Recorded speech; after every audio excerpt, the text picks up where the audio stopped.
The United States government has three main parts. One very important part is the legislative branch. This branch is also known as Congress. The main job of Congress is to make laws for the entire country. These laws affect everyone living in America. They cover many things, from how we use roads to how our schools are run. Congress meets in Washington, D.C. in a special building called the Capitol. The people who work in Congress are elected by citizens from all over the country. They are there to represent the needs and wishes of the people. Why are these laws so important? Laws help keep our society orderly and fair. They provide rules for people to follow. This helps everyone know what is expected of them. Laws can protect our rights and freedoms. They can also help solve problems in our communities and across the nation. Think about rules for driving cars safely, or rules about keeping our food clean. Congress makes these kinds of important rules. Without laws, it would be very hard for people to live together peacefully and for the country to function properly. The work Congress does shapes our daily lives. The legislative branch, or Congress, is carefully designed. It is not just one single group making all the decisions. Instead, it is divided into two separate parts, often called chambers or houses. This division is a key feature of how American government works. Each part has its own specific roles and ways of doing things. This system was created by the founders of the country. They wanted to make sure that no single group had too much power. They believed this structure would lead to better, more thoughtful laws for all Americans to follow. The people in Congress are our representatives. This means they are chosen to speak for us. When they make laws, they are supposed to think about what is best for the people they represent. This connection between the citizens and the lawmakers is a vital part of a democracy. It means that the government should listen to the people. Congress provides a way for different voices and opinions from all across the country to be heard. This is how the people have a say in how their government works and the laws that are made. It is a big responsibility for those who serve. The first part of Congress is called the House of Representatives.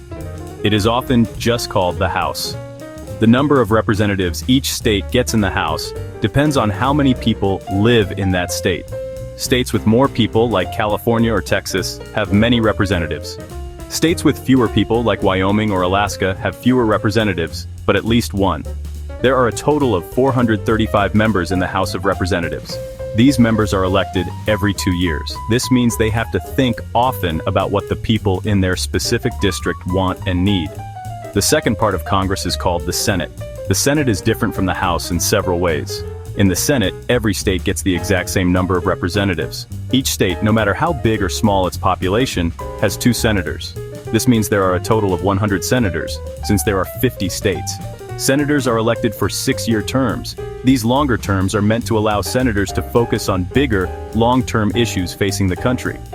The system ensures that states with smaller populations still have a strong voice in the lawmaking process at the national level. Why did the founders decide to have 2 chambers in Congress? This system is called a bicameral legislature. They did this for a very important reason. They wanted to make sure that laws were made carefully and thoughtfully. Having 2 different groups look at proposed laws means more discussion and debate. It also creates a system of checks and balances within the legislative branch itself. One chamber can check the work of the other. This helps prevent hasty or poorly considered laws from being passed.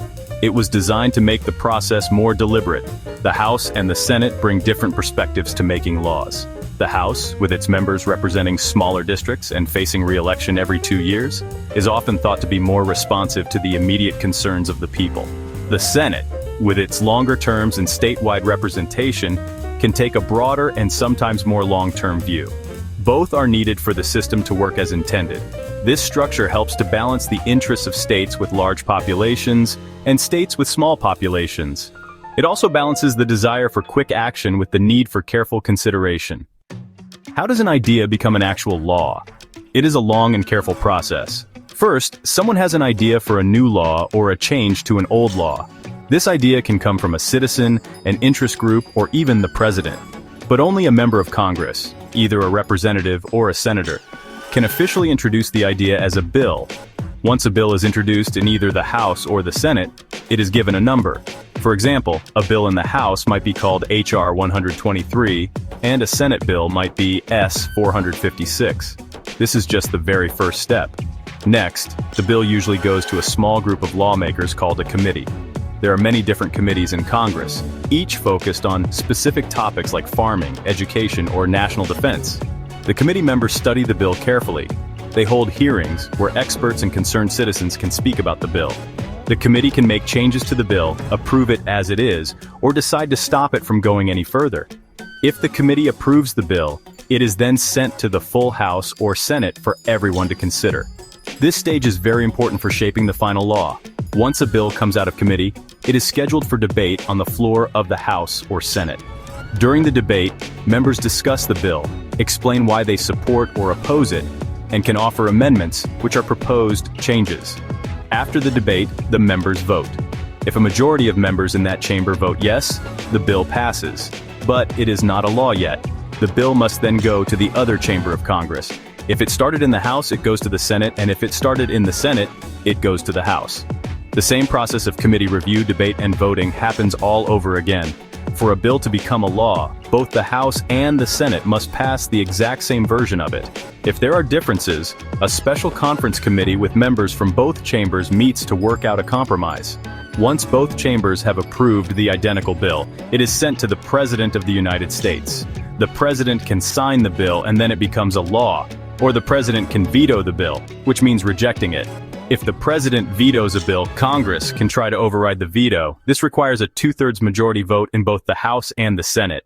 If they get enough votes, the bill becomes law without the President's signature. While making laws is the main job of Congress, it is not the only thing this branch of government does. Congress has many other important powers given to it by the U.S. Constitution. One of the most significant is the power to declare war.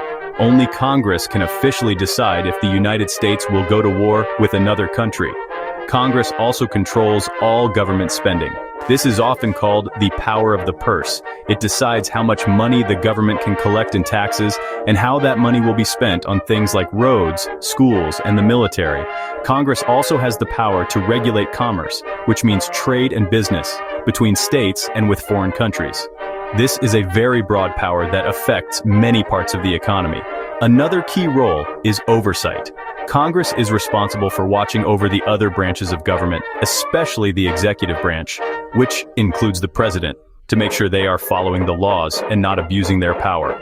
They can hold hearings and investigations to examine the actions of government officials and agencies. This helps to keep the government accountable to the people. Each chamber of Congress also has some unique powers that the other does not. The House of Representatives has the special responsibility of starting all bills that raise money, like tax bills. The House also has the power to impeach federal officials, including the president. Impeachment is like formally accusing an official of serious wrongdoing. It is the first step in a process that could lead to removing that official from office. These specific duties highlight the different roles the founders envisioned for the two houses of Congress.